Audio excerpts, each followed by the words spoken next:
Hey everybody, let's talk about conscious technology. I'm gonna walk here while I'm doing this video. I'm walking up to a lookout point on the mountain. I am a little bit out of breath because of the elevation, and I'm just tired from moving around for 2 weeks without a break. So, um, conscious technology, conscious energy, extraterrestrials, how that all plays together.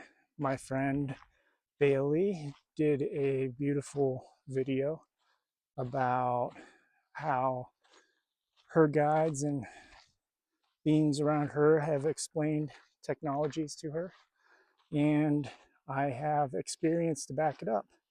So I kind of piggybacking off of her reel and going to tell you some experiences I've had. Now, the first thing you have to understand is everything is energy. Your energy, the rocks are energy, the mountains behind me, energy, the sunlight, energy, the air that you cannot see is energy. It is all energy. It is all connected. It is all fluid. It is all one. It is all part of the same existence, whatever you want to call that, God, source, 0 point, quantum fields. You can give it a label, any label you want.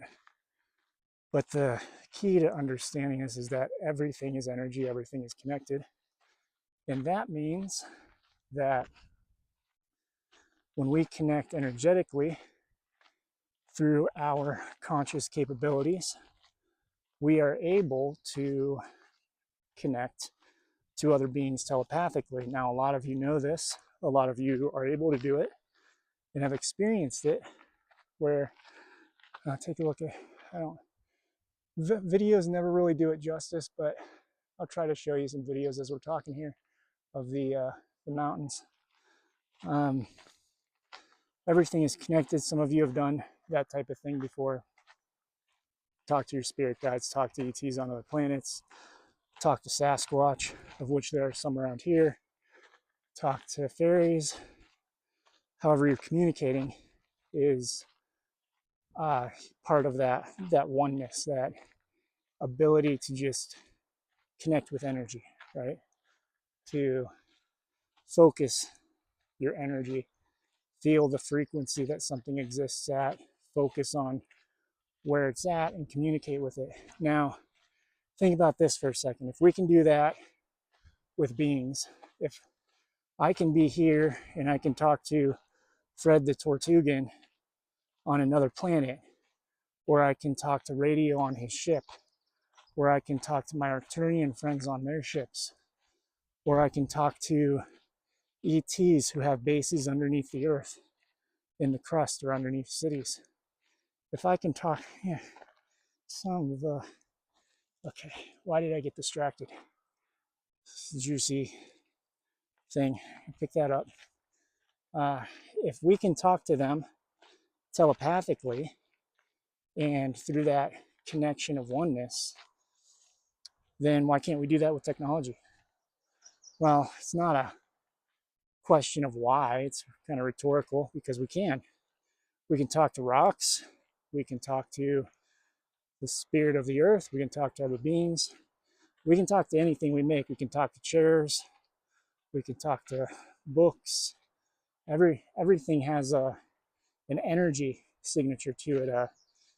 I don't want to say a soul. That's a little bit different, but everything has energy to it in which you can communicate. And my guides are saying right now, you can kind of like feel, hear, and read the story of what that energy has experienced and existed in. So if it's like an object we make, like a pen, you can feel, read, and hear the energy of it when you know how to feel things. Some people would call that psychometry too. If you're somebody who is studying psychic type of stuff, I believe the word is psychometry when you can do that for objects. But the thing is, when we do that for objects, we can actually create technologies that can read that energy and translate it and do things based on it. So I have seen ships and experienced ships. I went on one time that I get up there and a bunch of my Zeta friends, and they look at me, and the one talking to me, there's a couple behind these. I don't even like to call them computers because it's not what they are. It's very primitive of a word, I guess. And they look at me and they go, "Hey, we want you to control the ship." And I'm like, "Huh?"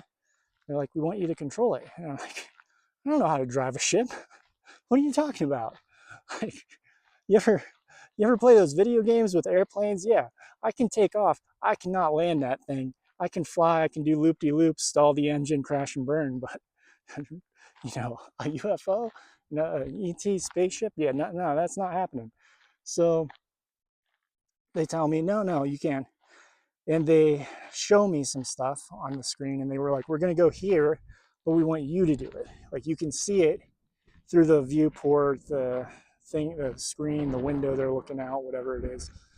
And they're like, "We want you to take the ship here." I'm like, "Okay." And then I'm like, "How do I do that?" And they go, "You just close your mind and feel the ship and think it." I'm like, "Oh, that's it?" And they're like, "Yeah." So I close my eyes or whatever I did in the moment. It's been so long I don't really remember. But in that moment, I just kind of feel the ship, and I think, go to that planet that they're showing me. And the ship just takes off and ends up at that planet. We can consciously bond our minds to the ships because the ships have consciousness of their own and are designed to read our telepathic conversations and communications. So, and show you this here while we're talking. And these ships have all kinds of other technology. Some of them have things that are even in our movies. They don't look like the things in our movies, but they are in our movies. I always refer to the Star Trek food synthesizer. I can never think of the name when I need to think of the name. Probably because it's actually not the real name of these types of things. Food synthesizer is probably more accurate. Uh, but you look at this machine, it's polished dome type thing.